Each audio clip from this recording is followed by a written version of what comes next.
Briefing on the Science of Spirituality. Insights from Secret of Enlightenment. Executive Summary. The Science of Spirituality, as presented by Sri Bhagavath, posits that enlightenment is not a mystical achievement, but a scientific understanding of one's own perception and existence. The core of this teaching distinguishes between the outward tenets of religion, morality, stories, and rituals, and the second domain, which deals with the absolute truth of the soul and the nature of reality. Key takeaways: the world as perception. What individuals perceive as the external world is actually a series of sensory disturbances: light on the retina, sound on the eardrum. There is no world foreign to the observer. The observer and the world are a unified function.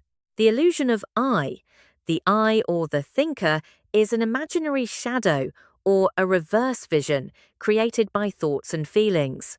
In reality, there is only the thought and the feeling, with no permanent entity behind them. The three visions. Human experience is processed through three layers: sensory vision, pure reflection; mental vision, intellectual identification; and discriminatory vision, likes, dislikes, and possession. Misery arises when the third vision, ignorance, dominates. Maypo rule, the core truth. Behind all changing mental and sensory states lies a single, inert, calm, and infinite core feeling that is common to all existence. This is the ultimate reality, or godliness. I, the two domains of religion. Religion is structured into two distinct phases to guide human understanding progressively. The first domain focuses on morality, virtue, and social harmony. It involves faiths, stories, and imaginations. While it guides humanity, it is superficial, akin to standing at the entrance of a school. The second domain, the science of spirituality.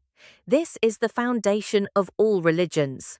It is realistic, eternal, and scientific. Just as the law of gravity remains constant regardless of the teacher, spiritual science is a universal truth that does not require faith. It is based on direct understanding rather than belief. The analogy of the pond. To reach the jewel of truth at the bottom of a pond, a person can walk down the steps until the water is neck deep. Beyond that point, the body begins to float buoyancy, and one cannot proceed by walking. To go deeper, one must reverse themselves and swim downward using their hands.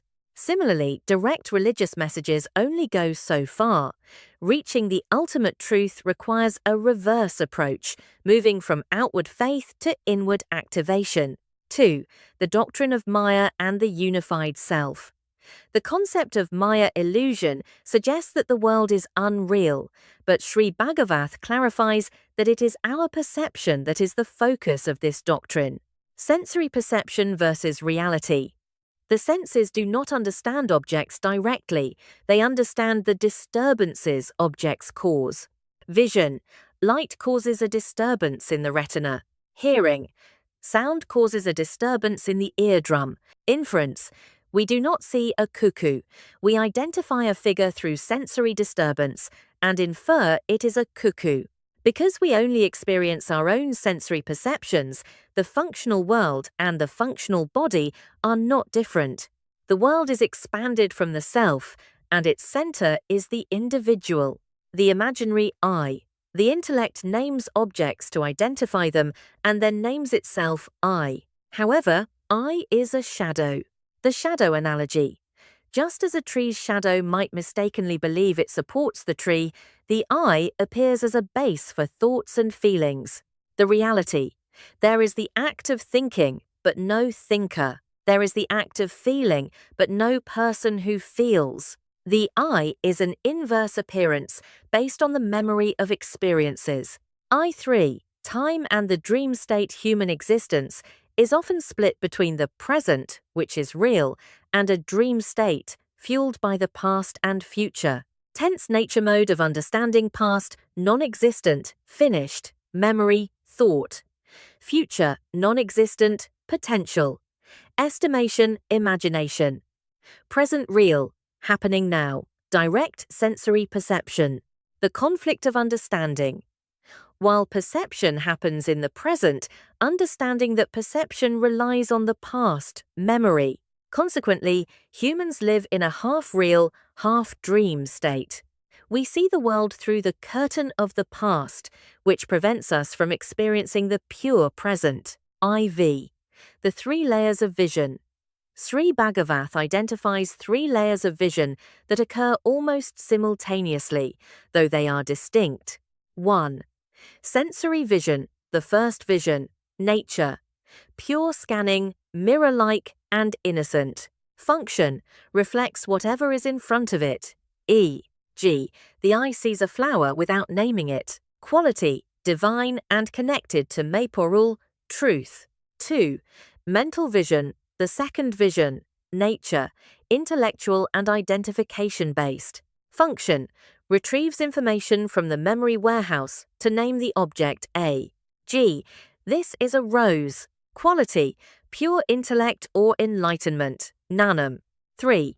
Discriminatory vision, the third vision, nature, rigid, cunning and possessive. Function, attaches likes, dislikes and values to the object. E.g., I like this rose, I must have it. Quality, ignorance. This is the source of fear, jealousy and sorrow. The problem of dominance misery occurs when the third vision dominates. It violently takes possession of the first two visions, compelling them to seek only what is liked and avoid what is disliked.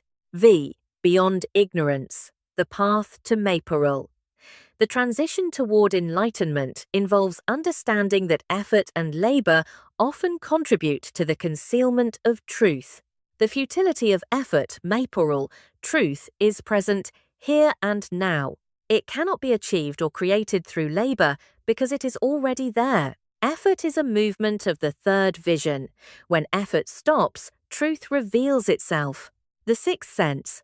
Beyond the 5 physical senses, there is a sixth sense, sometimes called the heart or subconscious, that feels mental experiences like pleasure, sorrow, anger, and fear.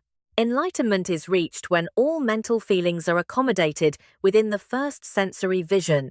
When feelings are observed with the same innocence as a mirror reflects an image, the discriminatory vision loses its power and becomes peaceful. The core feeling. At the deeper core of existence lies the core feeling, characteristics, inert, calm, dense, infinite, eternal, and indestructible. Unity, it is the same in all beings. There is no I or you in this state, only one. Number Co. Conclusion. This core feeling is Maypurul, godliness and bliss. It is the only reality. All other appearances are mere shadows that appear and disappear.